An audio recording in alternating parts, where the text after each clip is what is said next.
Welcome in, everyone, to the Lucky Shots podcast. I am Ricky Larson. It is now Divisional Week. We are on to Divisional Week. Wildcard Week.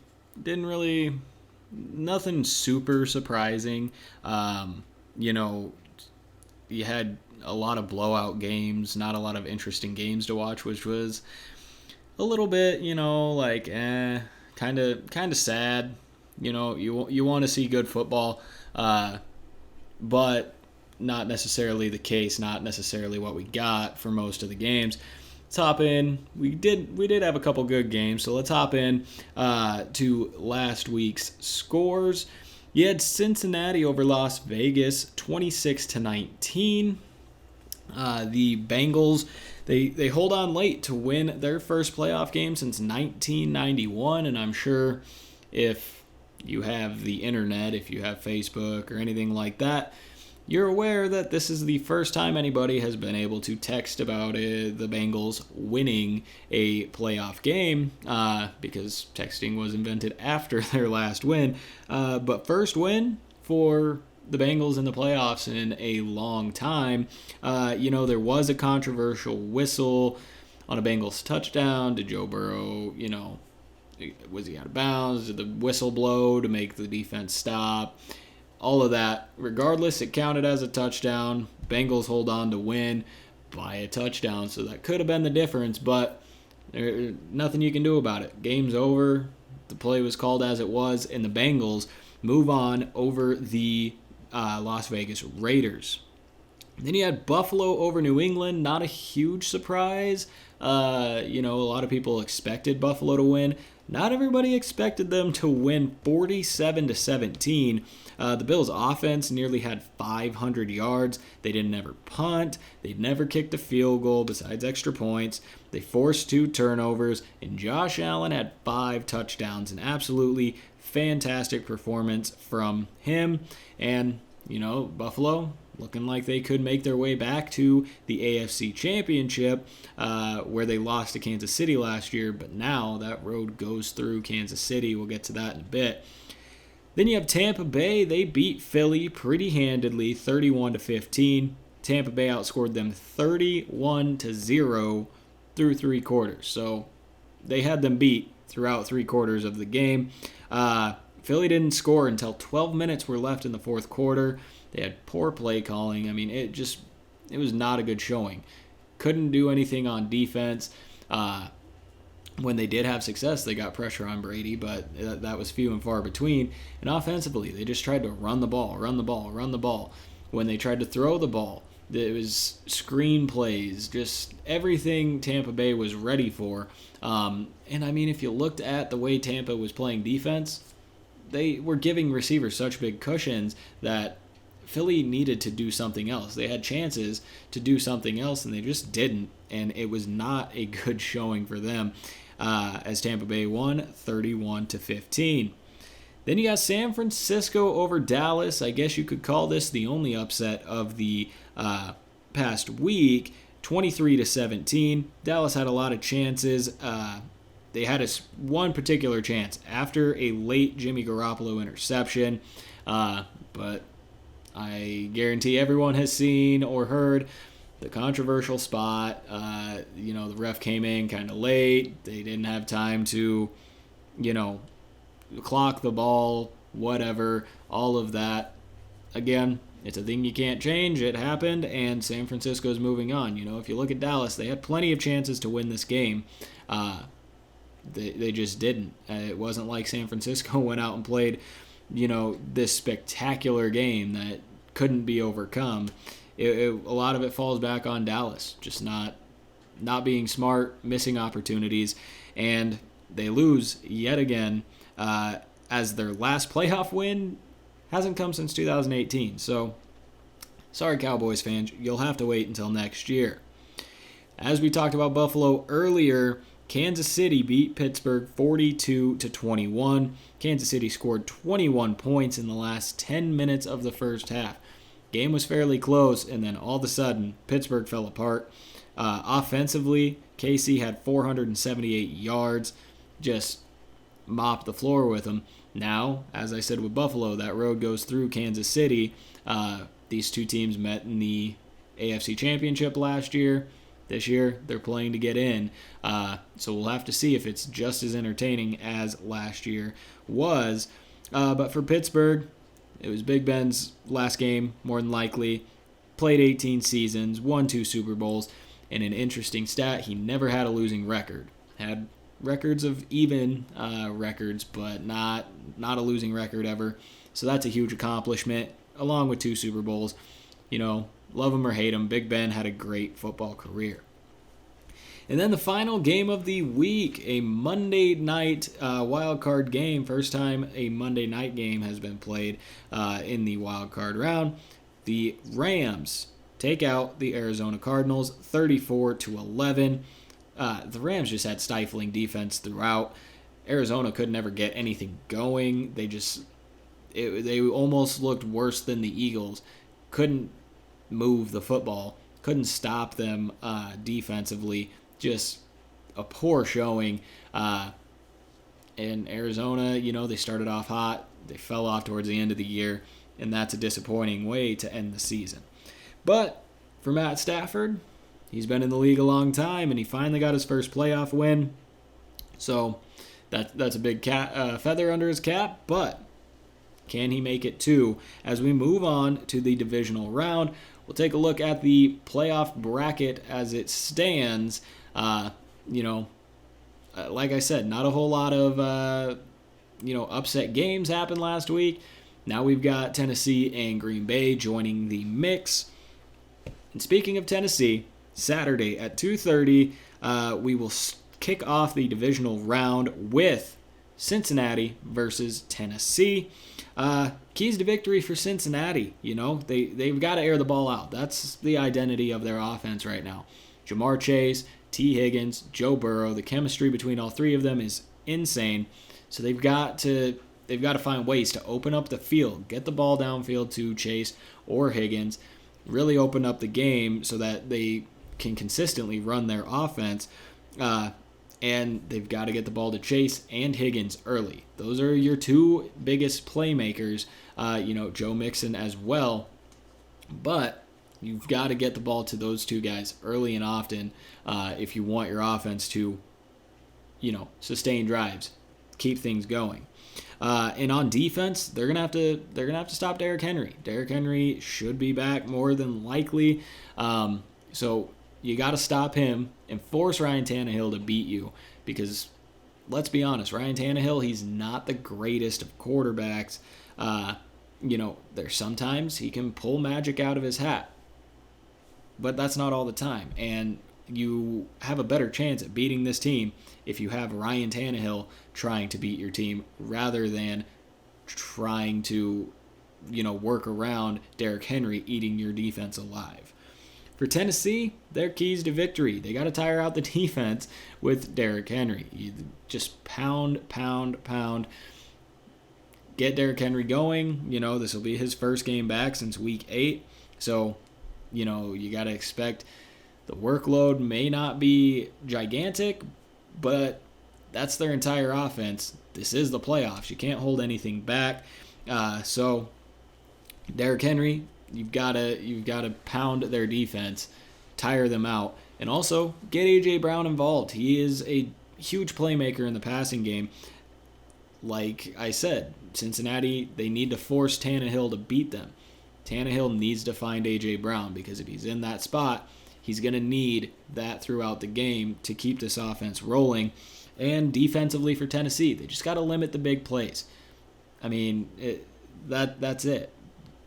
Since he has a dynamic offense, but it's a lot of deep balls, a lot of, big plays. So that's what they've got to stop. Force Cincinnati to get outside their comfort zone, get outside of a deep pass to Jamar Chase, a big play to T. Higgins. Make them do things that they aren't comfortable doing, and it should be a good game. I'm pulling for Tennessee. If we look back, I think Tennessee's making it all the way to the Super Bowl. So, got to pull for them. Love Derrick Henry. And I think this team's really gotten it figured out here as of late. Moving on to the night game on Saturday, we have San Francisco versus Green Bay. San Francisco, the only team outside of the top 4 in either division or either conference to win last week, going up against the Packers, who are coming off their first round bye. Keys to victory for San Francisco: get your playmaker Deebo Samuel involved. Get him involved in the running game. Get him involved in the passing game. Use him throughout like that, and then use him as a distraction. If you feed him the ball, get the defense focused on him, you can start using him as a distraction. Defense will follow him. Other things will be open. George Kittle, Brandon Ayuk, running lanes for Elijah Mitchell. You just got to divert the attention to one place so that other things will open up. Jimmy G didn't play the best game last week, but it's the playoffs. Anybody can do anything. Now we move on to Green Bay. Their keys to victory: it's the same thing they've been doing all year. Just play consistent, play efficient football. Just run your game plan. Don't worry about what they're doing.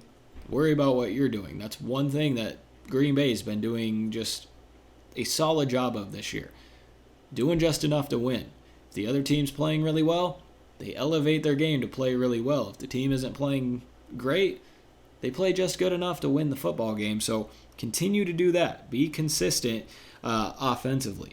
And on defense, got to stop the run because it's San Francisco. They're going to run the ball a lot.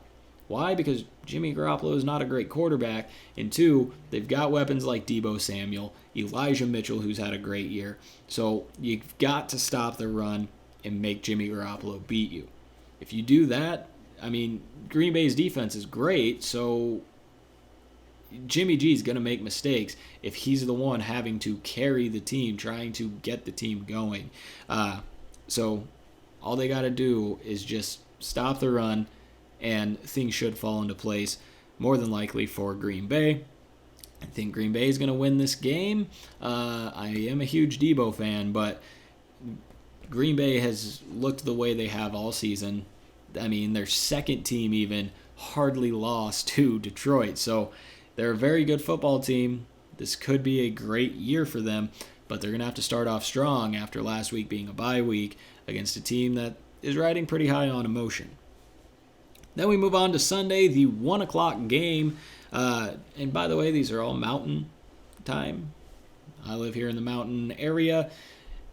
Different times for different time zones. But here in the mountain area, it is at 1 o'clock. You got Tampa Bay taking on the Los Angeles Rams. Tampa Bay, key to victory, pretty simple. Get the ball to their playmakers. They don't have a lot of them anymore, but Rob Gronkowski, Mike Evans, those two guys had big games last week. You got to keep feeding those guys the football. The running game, it was okay for them, but the passing game, I was watching the game and I'm like, this is just gonna turn into Rob Gronkowski, Mike Evans. Those are the two guys. If you can contain those two guys, then you're going to be pretty well set to at least keep yourself in this football game. In Tampa Bay on defense, they just have to cut everything off. The Rams are very good at just quick things to get people open, move the ball down the field. But for Tampa, they're going to have to cut everything off, make the Rams dink and dunk on them so that, they've got those chances for third downs, third and longs, things like that. And, Cooper Kupp obviously is that top guy, but we saw last week, Beckham Jr. got heavily involved. Tyler Higbee had a really good game. Cam Akers came back and looked fantastic, especially coming off an Achilles injury and only being out 6 months. He looked great as well. So make everything stay in front of you, and it should be a decent day for Tampa Bay. Then on the Rams side, their keys to victory, they got to be methodical. Everything needs to be thought out, needs to be planned out because this defense, they were super creative last week. So Matt Stafford just needs to pay attention to what's going on the field. They need to call the correct plays, not get into the bad play calling that Philly got into last week against Tampa. They just need to, kind of like the Packers, stay consistent, and things should be fine. And you know what? Feed Cam Akers some more because the guy's a stud. Came back, already looking good. But get creative with it because that defensive line, that running defense is pretty dang good. And then on defense for the Rams, pressure Tom Brady. Get after him. Because if you fluster him and you make sure the top 2 targets are covered, he's going to have to figure out something else on the fly. It is Tom Brady. It is very hard to get to him. But what do they got to do? They just got to get after him. They have guys to do that. Von Miller, Aaron Donald. Get those guys on Brady's back early in the game, and he's going to start thinking a lot more, and your defense is going to be able to make more things happen. And then, to hell with it, maybe double team Gronk. I guarantee there's going to be a lot of targets going Gronk's way. Yes, Mike Evans is still a factor, but the chemistry that Tom has with Gronk in the state that this team's in right now with, I don't know what's going to happen, all of that, you got to get the ball in Gronk's hands. So maybe double team him. Who knows? Who we taking in this game? I am not a Tom Brady hater by any means. And it's not that I don't want him to win another ring, but I like the Rams. The only person I don't like on the Rams is Odell. I love Matthew Stafford. It would be very cool to see Stafford in his first playoff appearance make a run. So I would like to see Los Angeles win this game. Will they win it? Who knows? But both teams looked very dominant last week. The only difference is the Rams did it against, in my opinion, a better football team. So we're going to go with the Rams on this game. And then to close out the divisional week, Sunday at 4:30, you got Buffalo against Kansas City. By far the game to watch. This was the AFC Championship last week. Both these teams did very well the week prior, 42-21, 41 or 47-17. Both teams blew out their opponents. It's going to be a fireworks game. Very excited for it. And obviously, that's why it's the late game. But for Buffalo, their keys to victory, they got to be creative with Josh Allen. Obviously, there's not a big running game or running threat besides Josh Allen on this team. So you got to be creative with them. Draw things up specifically to confuse the defenses and let Josh Allen play. Let him just be Josh Allen. And then keep the defense guessing, as I said. I mean, if they're confused, they are doing the thinking, and then obviously they're confused. So your offense is going to be better. And then defensively, they got to get pressure on Mahomes and limit big plays. This is the Kansas City Chiefs. Look at what happened last year in the Super Bowl to the Chiefs when Patrick Mahomes had zero time to throw the football, was getting pressured constantly. He fell apart. So if you can get pressure on him, it's going to make the Chiefs change their game plan. And obviously take away the big plays. That's honestly any team, but against a team like the Chiefs where they've got guys like Tyreek Hill. Travis Kelce can burn you for a long touchdown. Limit those big plays, keep everything in front of you, and you're going to have a good chance to win. For Kansas City, they just have to be themselves, be unorthodox. Just be the Kansas City Chiefs. It's very hard to defend the Chiefs when they're on, when things are working. So if they're just themselves and they're unorthodox and they make Buffalo take, the whole first quarter to figure out how to play them defensively, it's going to bode well for them. And then on defense, it's simple. Contain Josh Allen. He's the biggest playmaker on the team. You don't really have to worry about a running game outside of him. So contain him, make him throw the football, and, play some zone coverage. Be creative with it. Drop guys out into zones when they normally wouldn't be there. Confuse them. This is going to be a great game. Both teams have just such huge offensive firepower. It's going to come down to what defense can make the most plays. And if we're being honest, the past couple of weeks, it's been the Chiefs' defense that has made a lot of those plays. But I'm going to have to go with Buffalo in this one. Josh Allen fan. So I think Buffalo can get the job done.